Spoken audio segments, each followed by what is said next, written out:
Cultivons les talents de demain avec la Ligue de BKT.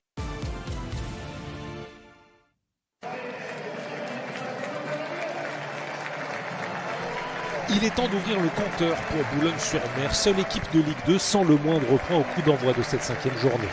Les Boulonnais qui rendent hommage à Jacques Ouatté, ancien président historique décédé il y a quelques semaines. Et c'est Laval qui se présente au stade de la Libération avec 4 matchs nuls en poche en autant de rencontres de championnat. Les joueurs de Fabien Dagneau, eux, n'ont toujours pas marqué le moindre but cette saison. Ils veulent corriger l'anomalie. Pourquoi pas sur ce coup franc de Fatard? Samassa se détend.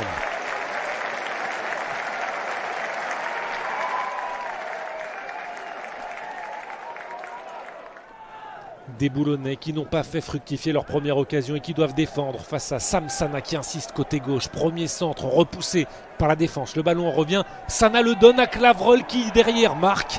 Premier but pour les Tangos sur leur première occasion. Ethan Clavreul, déjà buteur lors de sa toute première en Ligue 2 face à Saint-Etienne. Grâce à ce coup de billard, il permet aux Lavallois d'ouvrir le score à 1-0. Le ballon a en fait été touché par le malheureux Siliad. Comme lors des 3 premières journées, Boulogne court donc après le score mais ne se décourage pas. Avec cette percée d'El Farissi, il y a beaucoup de solutions dans la surface de réparation.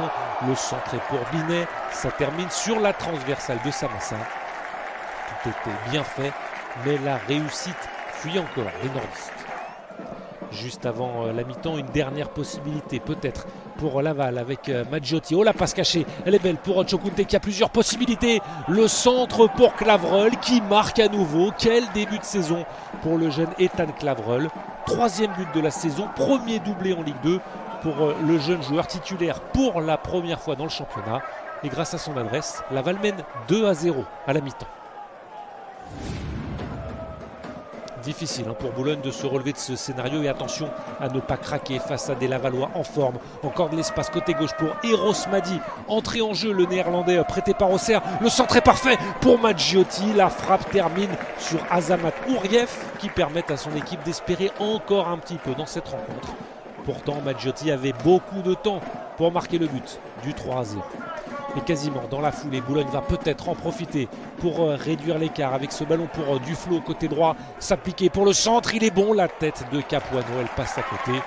Il n'a pas su mettre le ballon dans le cadre. Laval mène toujours 2-0. On est dans la dernière minute du temps réglementaire et les nordistes n'abdiquent toujours pas. Un ballon dans la surface pour le défenseur Antoine Pinault, resté aux avant-postes. Il est bousculé par Comaret, pénalty pour Boulogne. L'occasion enfin de marquer le premier but de la saison.